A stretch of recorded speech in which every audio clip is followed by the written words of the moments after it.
Hi friends, வணக்கம் and welcome to எங்கள் வீட்டு சமையல். நம்ம இன்றைக்கி வந்து மிக்ஸ்ட் ஃப்ரூட் கஸ்டர்ட் எப்படி செய்யணுன்றது தான் பார்க்க போகிறோம். வாங்க வீடியோக்குள்ளே போகலாம். இந்த வீடியோவில் சம்மர் ஸ்பெஷல் ரெசிபியாக மிக்சட் ஃப்ரூட் சாலட் தான் செஞ்சு காட்ட போகிறோம். அதாவது கஸ்டர்ட் பவுடரும் எல்லா ஃப்ரூட்ஸையும் சேர்த்து ஒரு ஈஸியான மெத்தடில் 10 நிமிஷத்தில் செஞ்சு முடிச்சிடலாம். வாங்க எப்படி செய்வோன்னு பார்ப்போம். இதுக்கு வந்து நம்ம ஃபுல் ஃபேட் மில்க்கும் கஸ்டர்ட் பவுடர் மிக்ஸும் நம்ம எடுத்துருக்கோம். அதுக்கப்புறம் நமக்கு விருப்பமான பழங்கள்லாம் எடுத்துக்கலாம். தண்ணி விடுற மாதிரி பழங்களை மட்டும் நம்ம தவிர்த்துக்கலாம். நாங்கள் வந்து ஆப்பிள், மாம்பழம், வாழைப்பழம், கிரேப்ஸு, மாதுளை இதெல்லாம் எடுத்திருக்கோம். இப்போ நம்ம வந்து ஒரு 1/2 லிட்டர் பால் ஃபுல் ஃபேட் மில்க் எடுத்திருக்கோம். அதை வந்து நம்ம காய்ச்ச போகிறோம்.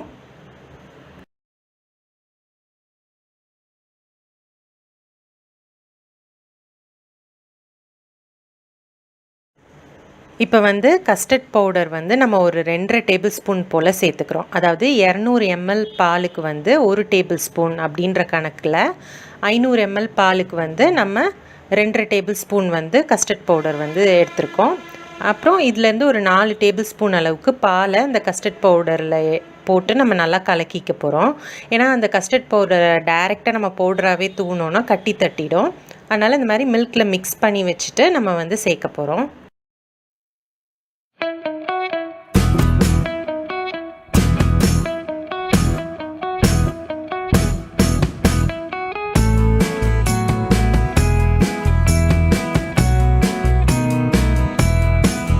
இப்போ வந்து பாலை வந்து நல்லா கொதிக்க விட்டுக்கலாம். கொதிக்க விட்டுட்டு ஸ்லோவில் வச்சுக்கோங்க.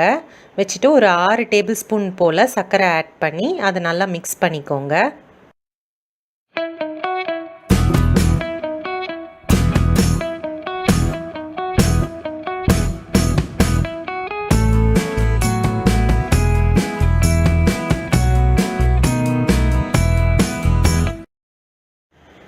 சர்க்கரை வந்து நல்லா கரைஞ்சி நல்லா அந்த மாதிரி கொதி வந்த பிறகு நம்ம வச்சுருக்க அந்த கஸ்டர்ட் பவுடர் மிக்ஸ் இருக்குல்ல, அதை வந்து கொஞ்சம் கொஞ்சமாக சேர்த்துட்டே கிளறிட்டே வாங்க. நல்லா கைவிடாமல் கிளறுங்க. ஸ்லோவில் வச்சுக்கோங்க அடுப்பை. நம்ம இப்படி கிளறிட்டே வந்தோம் அப்படின்னா கொஞ்சம் நேரத்துலையே நம்ம பார்த்தா கொஞ்சம் செமி லிக்விட் பதத்துக்கு வந்துடும். கஸ்டர்ட் பவுடர் நம்ம வந்து இந்த அளவு தான் சேர்க்கணும், நிறையா வந்து சேர்த்துடக்கூடாது. இப்போ நாங்கள் வந்து வெனிலா ஃப்ளேவர் கஸ்டர்ட் பவுடர் வந்து யூஸ் பண்ணியிருக்கோம். அப்போ தான் வந்து உங்களுக்கு எல்லா ஃப்ரூட்ஸும் நம்ம சேர்க்கும்போது அந்த கஸ்டர்ட் வந்து நல்லா சுவையாக இருக்கும். அதுக்காக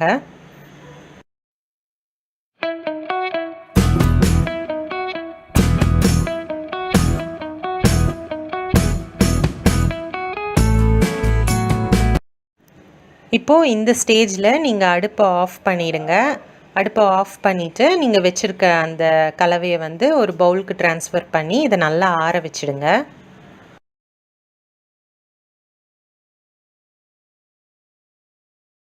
இப்போது அந்த கலவையை வந்து ஃப்ரிட்ஜில் வச்சு ஒரு 1லேருந்து 2 மணி நேரம் நீங்கள் வந்து கூல் பண்ண வச்சுருங்க.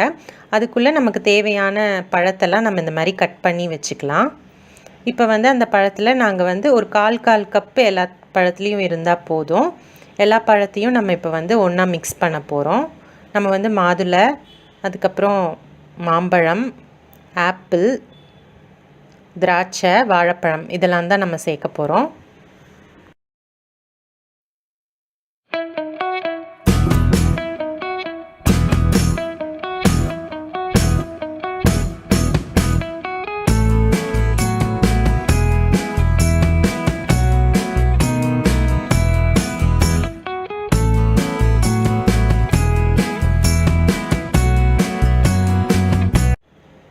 வாழைப்பழத்தை மட்டும் நம்ம வந்து கடைசியாக சேர்த்துக்கலாம்.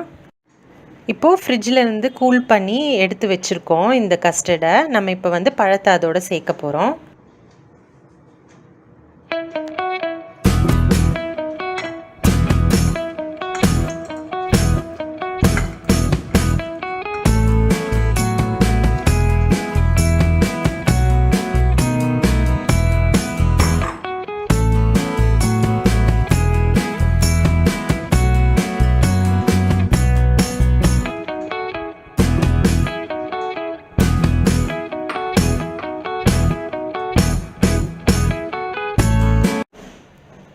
இப்போது எல்லா ஃப்ரூட்ஸையும் நம்ம வந்து அந்த கஸ்டர்டில் வந்து நம்ம மிக்ஸ் பண்ணுறோம். கடைசியாக வாழைப்பழத்தையும் நம்ம வந்து சேர்த்துக்கிறோம். இப்போ வந்து இது நமக்கு ரெடி ஆயிடுச்சு. இப்படியே கூட நம்ம சாப்பிடலாம். அப்படி இல்லைன்னா திரும்பவும் கூட நீங்கள் இதை ஃப்ரிட்ஜில் வச்சுட்டு இன்னும் கொஞ்சம் கூல் பண்ணி கூட நம்ம சாப்பிட்டுக்கலாம். சுவையான கஸ்டர்ட் வந்து சூப்பராக தயாராகிடுச்சு. ஸோ இந்த மிக்ஸ்ட் ஃப்ரூட் கஸ்டர்டை நீங்களும் ட்ரை பண்ணி பார்க்கலாம். ட்ரை பண்ணிவிட்டு உங்களோட ஃபீட்பேக்கை எங்களுக்கு கமெண்ட்ஸில் போடுங்க. இந்த வெயில் காலத்துக்கு நீங்களும் இதை வந்து உங்கள் குட்டீஸ்க்கு செஞ்சு என்ஜாய் பண்ணலாம். இந்த வீடியோ உங்களுக்கு பிடிச்சிருந்ததுன்னா லைக் பண்ணுங்கள், ஷேர் பண்ணுங்கள், சப்ஸ்கிரைப் பண்ணுங்கள். மறக்காமல் பெல் பட்டனையும் டேப் பண்ணுங்கள். அப்போ தான் எங்களோட ரெகுலர் அப்டேட்ஸ் உங்களுக்கு வந்து சேரும். தேங்க்யூ.